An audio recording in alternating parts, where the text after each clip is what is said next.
Tonight, the flooding emergency in the Pacific Northwest as a powerful storm prepares to move across the country. 9 million people under flood alerts as the atmospheric river-fueled storm brings torrential rain, strong winds, and even snow to the area. A river in Washington reaching record high levels, flooding neighborhoods and forcing a town to be evacuated. A mudslide also shutting a road in Seattle. Bill Karen standing by with where the storm is headed next. Also tonight, Israeli investigators saying there is mounting evidence that Hamas raped, mutilated, and abused Israeli women on October 7th as more survivors share their stories. Now there's even more concern about what's happening to the female hostages who Hamas is refusing to release. President Biden today saying that refusal is the reason a truce deal fell apart. But with no ceasefire in sight, the IDF has pushed farther into Gaza, southern Gaza. Hundreds of thousands of Palestinians who thought they were fleeing the fighting, now caught in the middle again. One family telling our crew in Gaza they feel their lives don't count. President Biden's re-election stumble. In off-camera remarks, the president saying, quote, "If Trump wasn't running, I'm not sure I'd be running." Not exactly a rallying cry. Could this signal be bad news for Democrats in 2024? Explosive confrontation. The shocking video showing a home in Virginia blown to pieces as police were executing a warrant. Officers seen right outside the house urging the suspect inside to come out moments before the blast. What we're learning about the man inside who was shooting off a flare gun as police closed in. Panera's dangerous drink, a new lawsuit claiming a Florida man died after drinking 3 of Panera's charged lemonades. It would be the second reported death linked to that beverage that contained more than caffeine than a Red Bull and Monster drink combined. While a lawyer for the victim's family says Panera is not doing enough to keep vulnerable customers safe. Plus, new video showing a man shooting at a deputy inside of a Texas bank. That injured deputy managing to get up and fire back. Other bank employees hiding under their desks the moment a SWAT team eventually took the suspect into custody. And bah humbug, a man caught on camera cutting off a Christmas tree from a family's parked car and then shoving the stolen spruce into his own car before taking off. The search tonight for that real-life Grinch. Top story starts right now.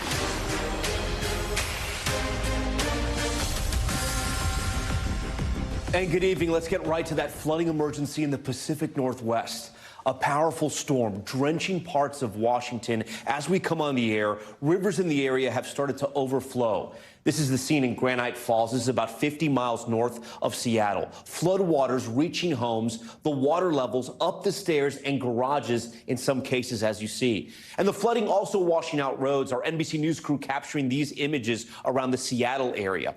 And first responders say they are ready for what could be a long night or a few days with even more rain in the forecast. And here's a look why. Satellite imagery showing that atmospheric river pattern that is bringing the heavy rain, the high winds, and possibly some snow.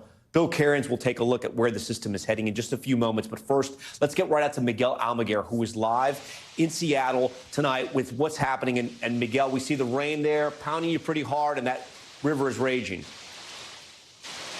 Yeah, Tom, as you can see behind me, the rivers are raging and they're rising. A mudslide has actually covered local Amtrak's up in this area, so that service has been cut off. And one small community is surrounded by rising floodwaters, and the biggest threat may be still to come.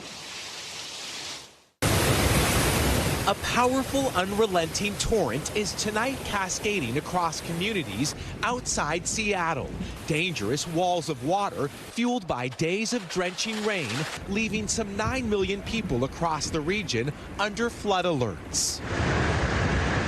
With 5 rivers threatening to burst their banks, homes, cars, and roads are already partially submerged. If it's a couple inches or a full foot of water or anything in between, it's a very dangerous situation. As 3 major storms barrel down on the Pacific Northwest, tonight a Pineapple Express, a warm flow of moisture from Hawaii, is already dousing the region. The conveyor belt of steady rain, setting a record in Seattle Monday, could dump up to 8 inches this week, wreaking havoc on the region. If you've got water over the road, like they say, turn around, don't drown. With rescue crews on high alert and accidents piling up, tonight these waterlogged communities are bracing for yet another round of rain. a region on the brink of disaster as the water continues to rise. All right, Miguel Almaguer is back live with us. Miguel, talk to us a little more about the conditions that you're seeing. And Bill Cairns, who we're about to hear from in a few minutes, tells me that some of these areas near Seattle are seeing the worst weather they've ever seen. Yeah, Tom, the problem is what you're seeing right now. It's this falling rain. It has not given up all day long, and that means these rivers behind me are still rising. This is a warm weather system, which means we're not seeing a lot of snow. In fact, we're seeing a lot of snow melt. That's bringing the river levels up here high, and all these surrounding communities are under threat. Tom, they've got another several hours to go before these rivers start to recede, so that threat is still going to persist all through the night, Tom. All right, Miguel Almaguer leading us off here on Top Story. Miguel, thank you. For more on those severe storms, NBC meteorologist Bill Cairns joins me now live in studio. Bill, what are you looking at tonight? We're watching these rivers, when they're going to crest, which ones have crested, and how high. This has already been historic. Still-Guamish River, the records go back to at least the 1940s, and this is the highest water level that's ever been recorded. So this isn't just like, oh, it's raining, it's hard, and the river's up. I mean, this is historic for some areas. Everywhere maroon is where we have the flash flood warnings and the flood warnings. You can actually see this is the Cascades. The rivers run this way. This is the Still-Guamish. This is the Skagit. The Still-Guamish we have to deal with tomorrow. So we have about 4 or 5 major rivers that all still were waiting for that crest to occur. They won't all be historic, but they're all going to be top 20 all time, so we're going to have roads closed. Each of these little dots shows you where we're having the flooding. These gauges show these dots here. These are the major flooding, and this one right here was the one that was historic. As the rain has shifted southwards, we're going to wait for that rain to happen tonight. It's very warm. All the snow that fell over the weekend is melting, going in the rivers too. So the rivers are already high. We're adding rain, we're adding snow melt, and that's why we're still going to see the rivers pretty much south here of Seattle going up throughout the night tonight. Those rivers are expected to crest during the day tomorrow, and that's when we'll possibly see more damage like we've seen right now. As far as rain totals go, in the Cascades, another 2 to 4 inches. Coastal Oregon, another 2 to 4 inches. Isolated, about 3 to 5. And Tom, I mean, they're lined up. This is tonight, tomorrow. This is Thursday's storm. This is Saturday's storm. We'll be talking about the Northwest for at least the next week. All right, Bill Cairns for us tonight. Bill, we appreciate all that. We want to move overseas now to the war between Israel and Hamas and new details in the investigation of alleged sexual violence carried out by Hamas during their October 7th attack. We have the horrific new evidence and eyewitness accounts and the international outcry against the UN for being too slow to respond. Hala Gourani has this report, and we do want to warn you, parts of this story are very graphic and disturbing. On October 7th, Hamas attacked within Israel's borders with a wave of terror, murdering over 1,200 people, including entire families. And Israeli investigators say there is growing evidence that Hamas unleashed another kind of horror against women. Something so horrific happened, and the world should know. We spoke to Mirit Ben Meir, who's helping lead the investigation of allegations of repeated rape and sexual assault by Hamas. Where does your investigation stand? We have eyewitnesses that are slowly arriving and giving testimonies. Disturbing accounts about October 7th, including this woman describing how a Hamas terrorist, quote, laid a woman down. He is raping her, then they pass her on to another person, telling investigators the woman was alive and bleeding. Another chilling eyewitness account from Yoni Sadon, telling the Sunday Times he was at the music festival where Hamas slaughtered hundreds of Israeli concert goers.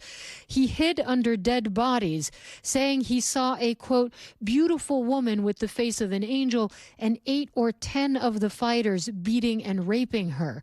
When they finished, they were laughing, and the last one shot her in the head, he said.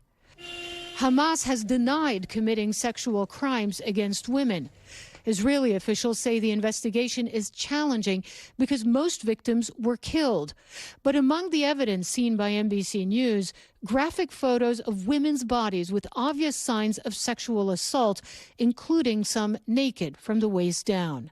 Some of the terrorists that are interrogated, they're saying that this was happening and this was done. First responders describing naked female bodies tied to beds. NBC News also reviewing this Hamas document that Israeli officials say was carried by Hamas militants on October 7th with instructions on how to say, "take off your pants" in Hebrew. The UN facing backlash for its response, some deemed too slow, including this protest Monday. Critics blasting the Secretary General for taking 7 weeks to publicly call for an investigation of Hamas and sexual violence. And the agency UN Women for not putting out a statement until last Friday. Tonight, the agency telling us in part, within days of the horrific attacks, UN Women began offering concrete support to the UN Commission of Inquiry, which is investigating these matters. We feel like the world has turned their backs. Miriam Schleer runs a rape crisis center in Tel Aviv and says Israel's critics are downplaying, even dismissing, alleged Hamas sexual violence. You say that people can be opposed to what's happening to Palestinians, Absolutely. but at the same time they need to be sympathetic. Yeah, I mean, there's two things that don't have to do with each other. I feel for the suffering of Palestinian civilians. It has nothing to do with the fact that there can never, ever, ever be an excuse for rape. Hala Garani joins us tonight from Tel Aviv. Hala, I want to go back to your report. What exactly can the UN do in this situation? Or is it more the global community acknowledging and condemning what happened to these women? Is that what Israel wants? Yes, I think we spoke to, for instance, the head of a rape crisis center. We've spoken to a police investigator who is part of the team trying to piece together exactly what happened on October 7th in terms of this alleged sexual violence that Hamas militants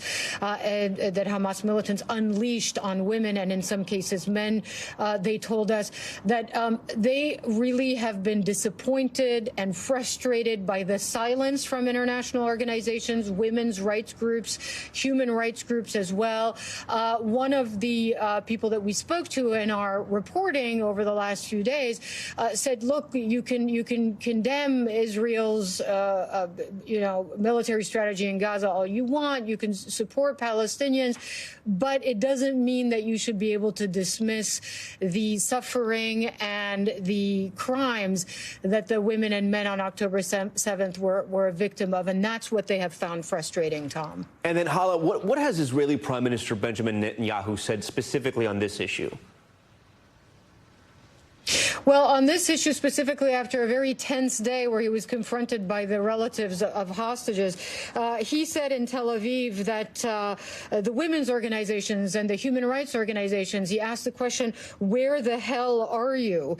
So expressing dismay and also essentially telling Israelis that he too shares their consternation about this silence that they say they have found frustrating and in some cases insulting coming from international organizations. He also said that he expects all civilized leaders, nations and governments to speak up against this atrocity, Tom.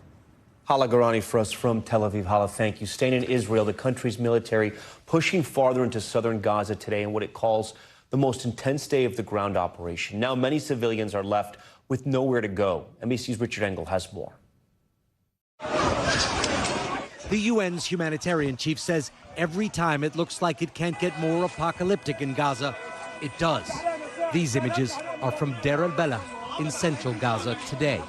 Lana Abu Safi was injured by an Israeli strike and carried into a hospital by her uncle. I want my mom. I miss her, she cries. She's 6 years old. Gazans are escaping Israel's expanding ground offensive against Hamas by heading further south. Rafah, at the southernmost point of Gaza on the Egyptian border, is the end of the line.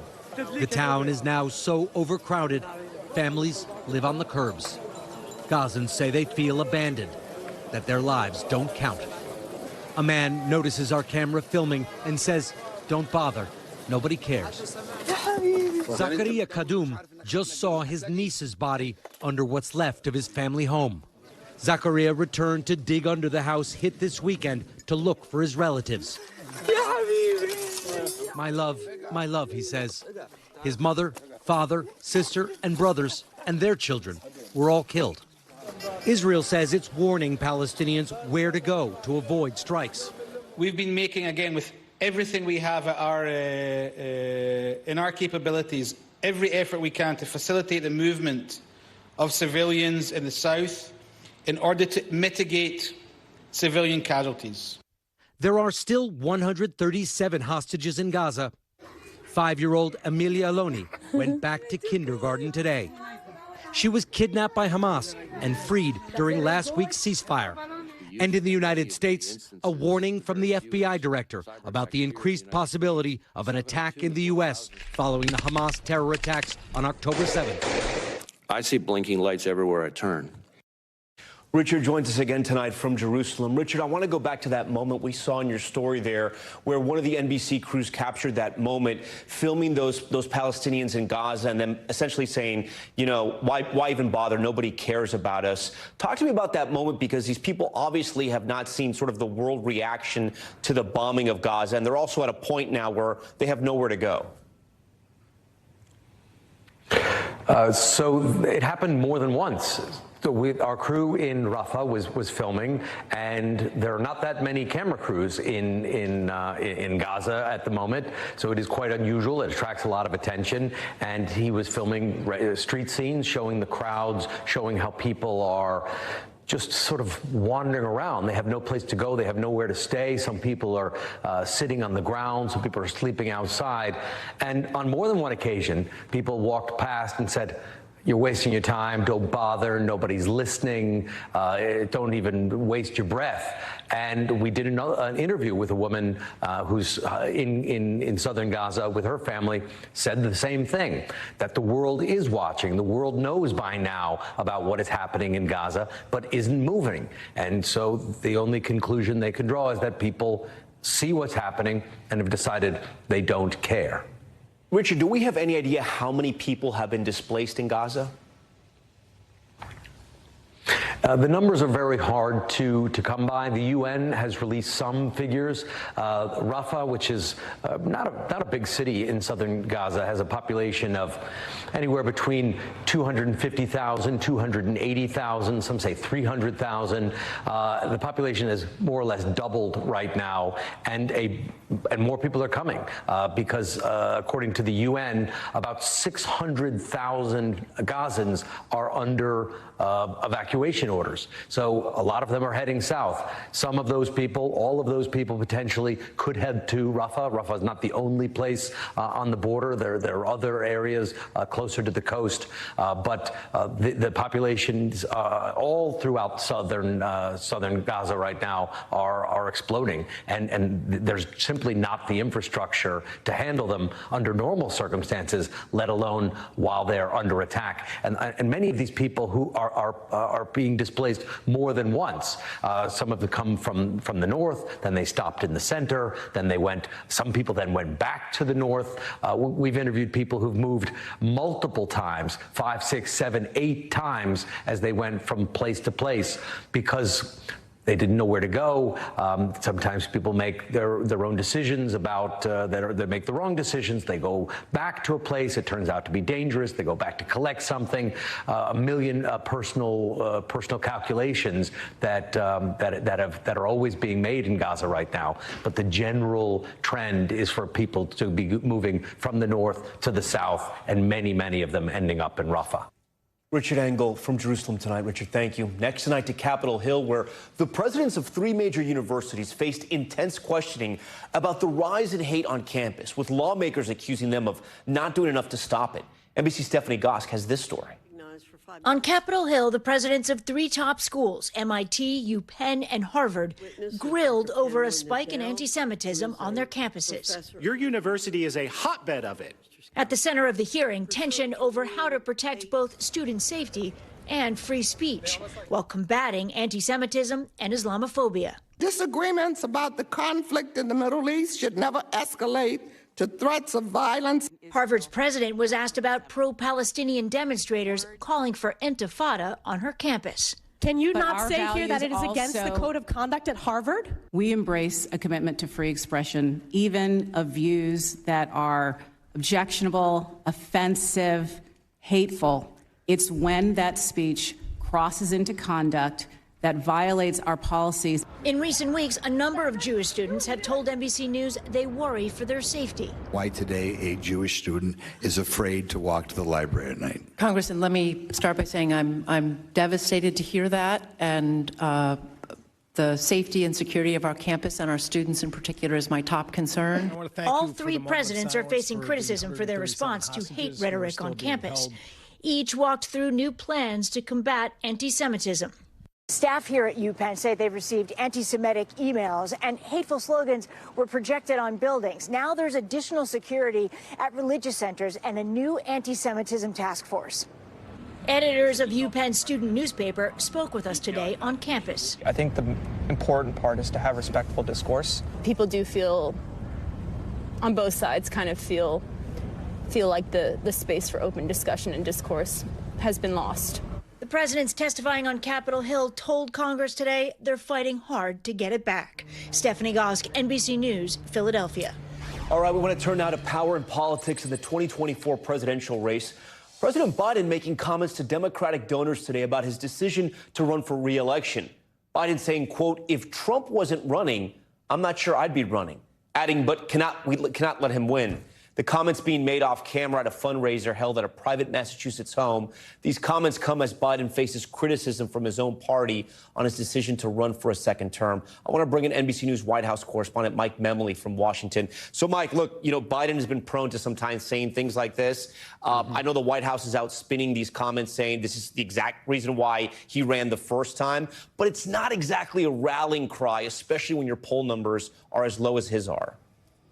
Yeah, that's right, Tom. I mean, these fundraisers are often small, intimate gatherings of the president's closest, most enthusiastic supporters. And I've learned in all the years I've covered President Biden, over 15 years now, that with the cameras not rolling, the president often lets his guard down in these settings. And you get a real sense of what he's really thinking. And that was certainly the case today up there in Boston. Now, what's interesting about this, Tom, is that NBC News reported just about a year ago, when there was questions about whether Biden should announce he was seeking a second term, that one of the things he was telling Democrats who were calling him is, listen, I'm the only Democrat who can beat Donald Trump. He was including on that list his own vice president, Kamala Harris. Now, what he said today was similar but not the same, and it raises this intriguing possibility. If one of the other Republicans running for president right now, maybe Nikki Haley, maybe Chris Christie, catches fire in the 6 weeks leading up to Iowa, New Hampshire, the rest of the primaries, and ends up as the nominee, does that change Biden's calculation? Would he even consider dropping out of the race at that point? Biden advisors I'm talking to say the most likely scenario is still, in their eyes, Donald Trump as the Republican nominee, and Biden still is confident he can beat him. Mike, do you think the president himself is feeling any pressure from anybody else in the Democratic Party? Obviously not the people that are working for him, but other big names in the Democratic Party who have, started that whisper campaign. It's now, I'd argue, a shouting campaign in some Democratic circles to maybe step aside and let somebody else run, or is he not even focused on that? Well, certainly the other part of these fundraisers is that there's the part that the reporters are allowed to hear, which included these remarks, and then there's the one-on-one conversations he might be having. And it certainly stands to reason that in these settings, the president might be getting more candid advice and questions about whether he should stay in the race. Now, everything you hear is that the president is committed to running in 2024, that he, again, believes he is the best Democrat to run and win. And as somebody has also said to me, this is a man who wanted to be president his entire adult life. Now that he's finally in the White House, he's not about to give it up. So, Mike, tomorrow's the GOP debate. I think it's the fourth debate, and former President Trump's counter-programming event as well. I know NBC News has some new reporting about how the Biden campaign is planning to take on the Republican Party and the frontrunner. Yeah, that's right, Tom. This is going to be the smallest of the Republican debates so far. Only 4 candidates on that stage. It's also the first one that's in a deep red state. Think of where some of the ones in the past have been. Wisconsin and Florida, battleground states. California, one of the most Democratic states in this country. Well, Alabama is as Republican as it gets. And that's really how the Biden campaign is framing this, that Alabama, with one of the most restrictive abortion laws in the country, and also one where they didn't expand Medicaid, even as some other Republican states did, to help with health insurance costs for their low-income Americans, that this is a place that looks like what the country would look like if Donald Trump were given another term in 2025. And that's how they're spinning this debate, even if Donald Trump isn't on the debate stage. And then, Mike, you've covered President Biden. I mean, I don't know for how long. I don't want to say decades, but I know I think you're the reporter that's covered him the longest and been with him the most. What do you think his campaign is going to look like next year? Well, what's interesting is we're not going to see him on the campaign trail. At the end of the fundraising period, as we're seeing now, he's doing a lot of fundraising. He'll be heading out to the West Coast for some star-studded events in Southern California. It's not until maybe May or June even that we're going to see President Biden on the campaign trail, and that's because he is the president. They want to use that advantage of incumbency as much as they can. But with those questions about his age, Biden's team knows that it's important for him to try to ease some of these concerns Democrats have. That's why there's a lot of focus being put into his State of the Union address, likely in February, as an opportunity that he really does need to knock it out of the park, deliver a firm message about not just how he's led the country over the last 3 years, but what he sees in terms of the future of this country, and that he's the person to help lead us there. Mike Memoli, White House correspondent for NBC. Mike, we always appreciate your time and your reporting. We want to stay in Washington and the Republican efforts to launch an impeachment inquiry into President Biden as soon as next week. House Oversight Committee Chairman James Comer suggesting the president may have improperly used his influence to help his son Hunter's businesses. Earlier tonight, NBC's Ryan Nobles pressing Comer on his investigation into the Biden family and if there's any concrete evidence yet linking the president to wrongdoing. Why do you need to formally launch this impeachment inquiry now? And are you opening it because you believe you have evidence at this point that President Biden's committed high crimes or misdemeanors? Or is this more about the process because you can't get your hands on documents or compel your witnesses to appear? Well, we'll say this is about process. Certainly the White House has obstructed us every step of the way. We got a letter from the Biden family attorney, Abby Lowell, implying he wouldn't come for depositions because this wasn't a legitimate impeachment inquiry. It hadn't been certified by a vote. So we're going to bring it up for a vote. But with respect to evidence, I think we've had evidence a long time. Then let's talk about influence peddling and the argument that you're making here. You're saying that Joe Biden, as a representative of the United States government, was able to influence his son's business practices to raise millions of dollars. But all this money that you're talking about being transferred from the president's son to the president while he was not an elected leader of any kind. He wasn't the vice president and he wasn't the president. So explain to me how that rises to the level of an impeachable offense. The money that Joe Biden received came while he was in the private sector between the vice presidency and the presidency. That is correct. The money and the show companies were created while Joe Biden was vice president. So the money that much of the money the Bidens accumulated from the foreign nationals actually happened while Joe Biden was vice president. We didn't know that till this investigation. We assumed it all happened in 2017 and 2018, but it goes back to 2014. So that's how we believe Joe Biden has some problems. And look, we honestly think that this... Where is the evidence that while he was vice president, he did anything to help facilitate the creation of these companies or help those companies in any way? Well, he met with all the people. He took his son on Air Force Two a dozen times to meet with many of these foreign nationals. He had dinner at Cafe Milano. He had phone calls. Do you have any evidence that the vice president was involved in any of those conversations with any of those business leaders where they substantively talked about business dealings? Well, I don't know what they talked about. We'll bring the president's son and the president's brother in to ask him those questions under deposition. That's why we need to bring him in for depositions. But look, we have evidence the president lied. He said he never talked to any of these people. Well, lo and behold, we've got pictures, we've got emails, we've got sworn testimony from Devin Archer. He met with all of them. Okay, so my last question for you, sir, is at this stage, do you believe that you have the evidence to file articles of impeachment, and do you think that other members of the Republican Party agree with you? I think that at this stage, we have more than enough evidence to continue with impeachment inquiry. My job as chairman of the Oversight Committee was never to impeach. That's the Judiciary Committee. My job was to follow the money. We followed the money. The media has changed the goalposts so many times on what we had to find. You all said for months, okay, find evidence where Joe Biden benefited directly from the influence peddling scheme. So you're calling it an influence peddling scheme, and you don't even know definitively whether or not it's a loan? No, you don't. You don't know definitively. It's like you're financially illiterate. You look like a smart guy on TV. Listen, I'm a banker. You know, I've been involved in a bank board for a long time. The money that the Bidens paid Joe Biden back with came from influence peddling. when they made the deposits then wrote the check the same day, they had like a $2,000 balance. I think one account they were overdrawn in, and they deposited the same amount of money they wrote to Joe Biden. There's no question. I don't even think the White House is disputing that. Being paid back from a loan, I don't think there's any statute that says being paid back from a loan, regardless of where that money comes from. All right, sir. Yes, it does matter. If you take money from a drug dealer, if you loan money to a drug dealer, and that drug dealer pays you back with money that he sold drugs, then you're complicit. But you don't. That's where the gap though is. That's where, and if you can fill that gap, that's another thing. But that's, I think, where many of us continue to raise questions. All right, that was Ryan Nobles, a portion of his conversation with Representative Comer, I should say. Still ahead tonight, dramatic shootout inside of a Texas bank. Video showing the moment a man opened fire on an off-duty officer behind the counter. What that deputy did that likely saved lives, and where his colleagues tracked that suspect down. Plus, an update on that deadly shark attack we told you about last night in the Bahamas. The American tourist killed, just identified. Back now with shocking new video of a shootout inside of a Texas bank. Surveillance video capturing the moment a man shot an off-duty police officer.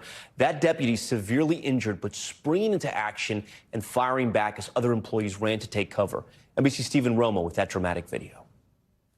Tonight, harrowing video shows the moment a gunman opened fire inside a Texas bank in an attack police say could have been much worse if not for the quick action of one deputy. And he went down, but he didn't stay there. He got up and went at evil until the fight was over. The footage released by the Tarrant County Sheriff's Office shows a man identified as 35-year-old Leland Williams walking around the Fort Worth Community Credit Union lobby last week, where police say he tried to open an account with a fake name. After briefly sitting down, he jumps up holding a gun.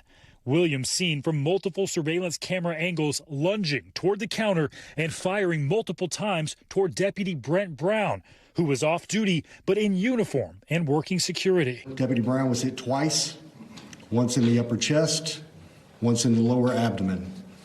The deputy falls to the floor, but just for a moment, even though he's seriously injured. Seconds later, he's on his feet, returning fire as other bank employees hide under their desks and run into back rooms. Deputy Brown would make every cop in America proud. The suspect fleeing as the deputy's bullets shattered glass window. Moments later, Fort Worth police arrive, giving first aid to the deputy and trying to track down that suspect. They began searching the area. They began talking to witnesses, and this is one of those instances where our relationship with the community proved to be beneficial. Investigators say they found Williams at a family member's home, where after a brief standoff with a SWAT team, he was taken into custody. According to the arrest affidavit, Williams telling a witness, quote, "I shot the law." Williams' attorney telling NBC News in part, "We are early in what will no doubt be a very long process and are still obtaining and reviewing evidence." Deputy Brown was rushed to a hospital and underwent surgery, but his department officials say his prognosis is good. Incredible courage, incredible stuff that makes you get up and go to the fight. All right, Stephen Romo joins us live in studio. So, Stephen, I think you were pointing out there that one of the witnesses heard the suspect yell, "I shot the law." So was this a targeted attack?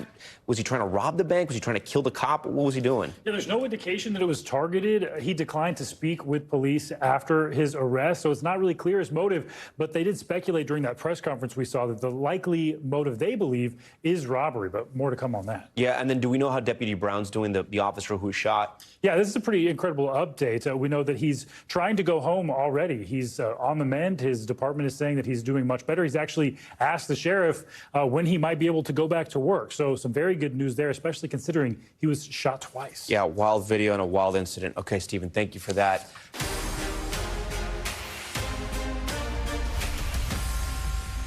We're back now with Top Stories Newsfeed, and we begin with an update on that deadly shark attack in the Bahamas we first told you about last night. Royal Bahamas Police Force identifying the victim as 44-year-old Lauren Eckerson Van Wart from Massachusetts. NBC Boston reporting sources told them she had just celebrated her wedding. Local police say the victim was paddleboarding near the Sandals Resort in Nassau when she was attacked and killed. A man featured on the popular S-Town podcast killed in a shootout with police. Police say Joseph Tyler Goodson barricaded himself in a home and brandished a gun at officers in Woodstock, Alabama, which is the setting of the podcast. Officers eventually shooting and killing Goodson in the standoff. S-Town gained popularity for profiling Woodstock and the people who live in it.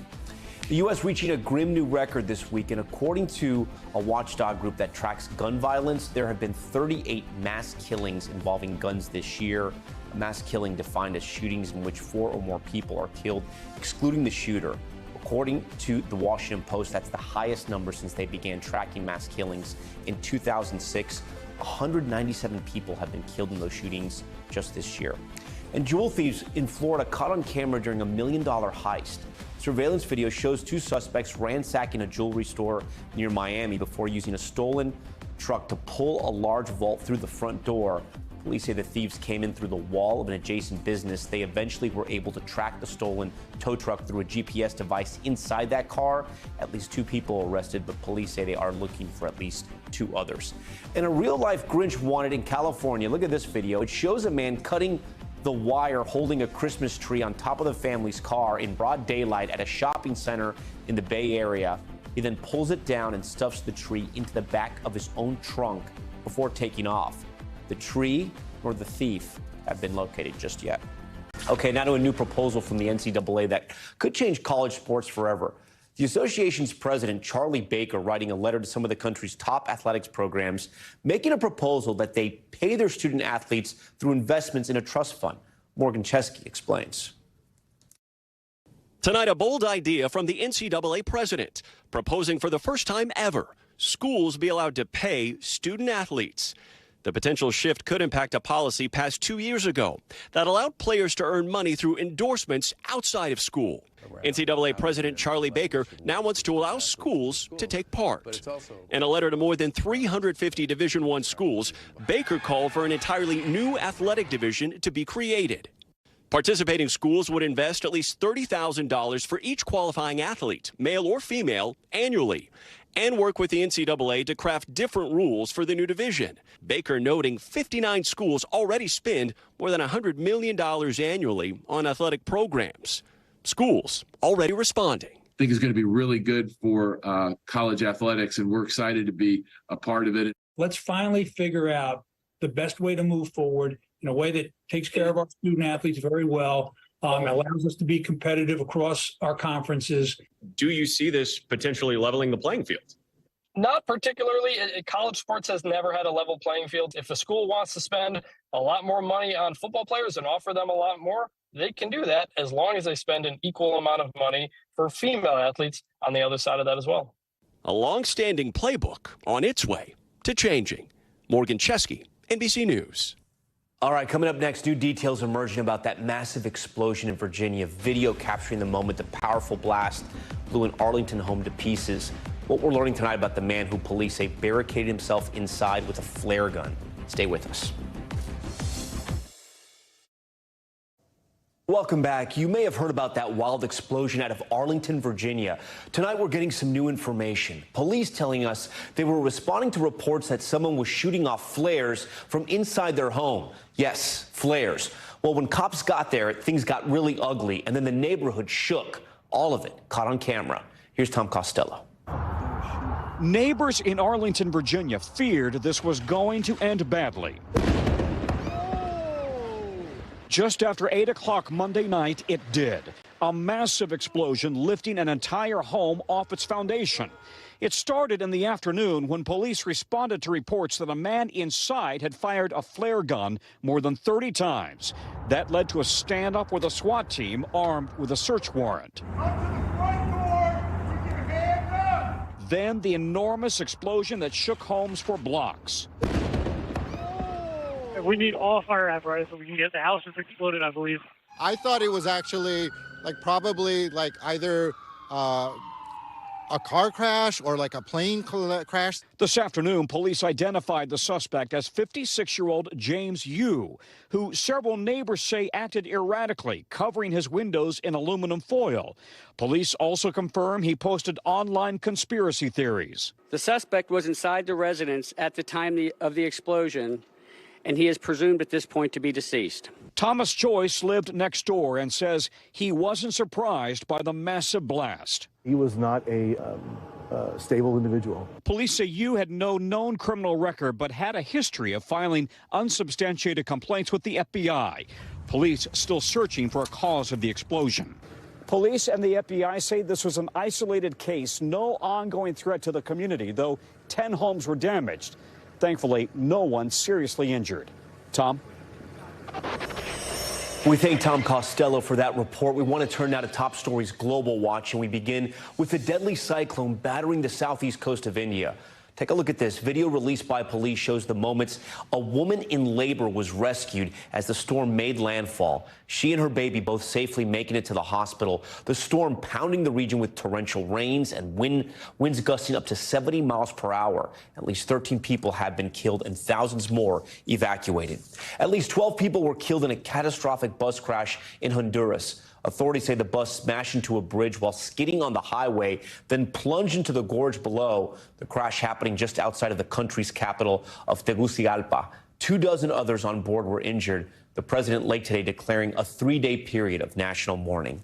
And legislators in France are voting to ban certain kinds of e-cigarettes. French Parliament passing the proposal by a unanimous vote to outlaw disposable e-cigarettes known in France as puffs. The move, a reaction to growing concerns over the product's impacts on the environment and public health. The Senate is also expected to approve the bill, which would go into effect next year. Thank you for watching tonight. I'm Tom Llamas in New York. Stay right there. More news on the way. Thanks for watching. Stay updated about breaking news and top stories on the NBC News app or follow us on social media.